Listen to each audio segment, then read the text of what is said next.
Who and what are the enemies of freedom here in the United States?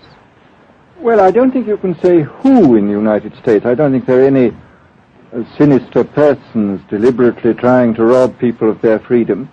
But I do think, first of all, that there are a number of impersonal forces which are pushing in the direction of less and less freedom. And I also think that there are a number of technological devices which anybody who wishes to use can use to accelerate this process of going away from freedom, of imposing control. Well, what are these forces and these devices, Mr. Hudson? I should say that there are two main impersonal forces. The first of them is not exceedingly important in the United States at the present time, though very important in other countries. This is the force which in general terms can be called overpopulation, the mounting pressure of population pressing upon existing resources. This, of course, is an extraordinary thing. Something is happening which has never happened in the world's history before. I mean, let's just take a simple fact that between the time of the birth of Christ and the landing of the Mayflower, the population of the Earth doubled. It rose from 250 million to probably 500 million. Today, the population of the Earth is rising at such a rate that it will double in half a century. Well, why should overpopulation work to diminish our freedoms? Well, in a number of ways. I mean, the experts in the field, like Harrison Brown, for example, pointed out that in the underdeveloped countries, actually the standard of living is at present falling, that people have less to eat and less goods per capita than they had 50 years ago. And as the position of these countries, the economic position, becomes more and more precarious, obviously the central government has to take over more and more responsibility for keeping the ship of state on an even keel. And then, of course, you're likely to get social unrest under such conditions, with again an intervention of the central government. So that I think one sees here a pattern which seems to be pushing very strongly towards a totalitarian regime. And unfortunately, as in all these underdeveloped countries, the only highly organized political party is the Communist Party, it looks rather as though they will be the heirs to this unfortunate process, that they will step into the position of power. Well, then, ironically enough, one of the greatest forces against communism in the world, the Catholic Church, according to your thesis, would seem to be pushing us directly into the hands of the communists because they are against birth control. Well, I think this strange paradox probably is true. There is it's an extraordinary situation, actually. I mean, one has to look at it, of course, from a biological point of view.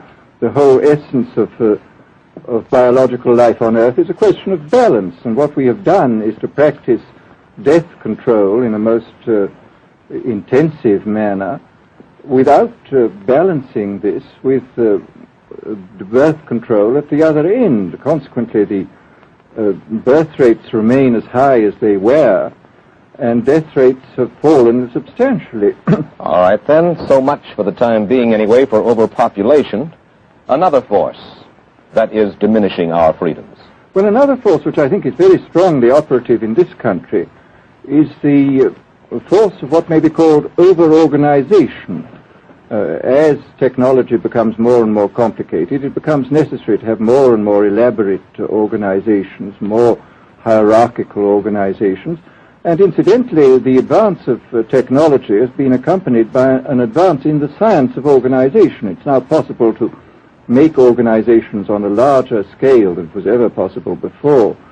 And so that you have more and more people living their lives out as subordinates in these hierarchical systems controlled by bureaucracies, either the bureaucracies of big business or the bureaucracies of big government. Mm-hmm. Mm-hmm. Now, the devices that you were talking about, are there specific devices or methods of communication which diminish our freedoms in addition to overpopulation and over-organization?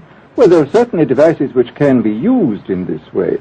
I mean, let us take, after all, a piece of very recent and very painful history is the propaganda used by Hitler, which was incredibly effective. I mean, what were Hitler's methods? Hitler used terror on the one kind, brute force on the one hand, but he also used a very efficient form of propaganda, which he was using every modern device at that time. He didn't have TV, but he had the radio, which he used to the fullest extent, and was able to impose his will on an immense mass of people. I mean, the Germans were a highly educated people.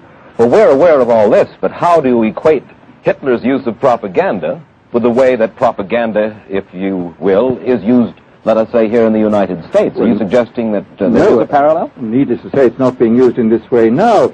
But the point is, it seems to me, that there are methods at present available, methods superior in some respects to Hitler's method, which could be used in a bad situation. I mean, what I feel very strongly is that we mustn't be caught by surprise by our own advancing technology. This has happened again and again in history.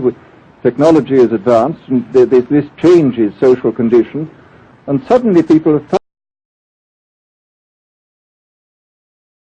didn't really want to do. Well, now, what do you mean? Do you mean that we develop our television, but we don't know how to use it correctly? Is that the point that you're making? Well, at present, the television, I think, is being used quite harmlessly. It's being used, I think, I would feel it's being used too much to distract everybody all the time. But, I mean, imagine, which must be the situation in all communist countries, where the television, where it exists, is always saying the same thing the whole time, is always driving along. It's not creating a wide front of distraction, it's creating a one-pointed drumming in of a single idea all the time. It's obviously an immensely powerful instrument.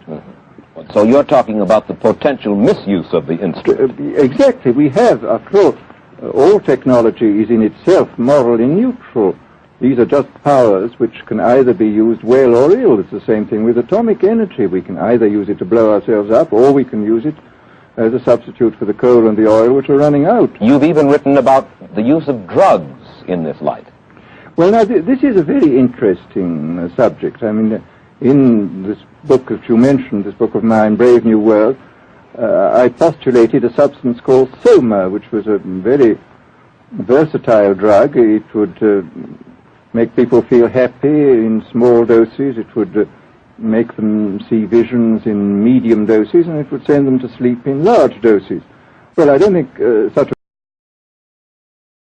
a exists, but we do have drugs which will do some of these things, and I think it's quite on the cards that we may have drugs which will profoundly change our mental states without doing us any harm. I mean, this is the pharmacological revolution which has taken place, that we have now powerful mind-changing drugs which, physiologically speaking, are almost costless. I mean, they are not like opium or like cocaine.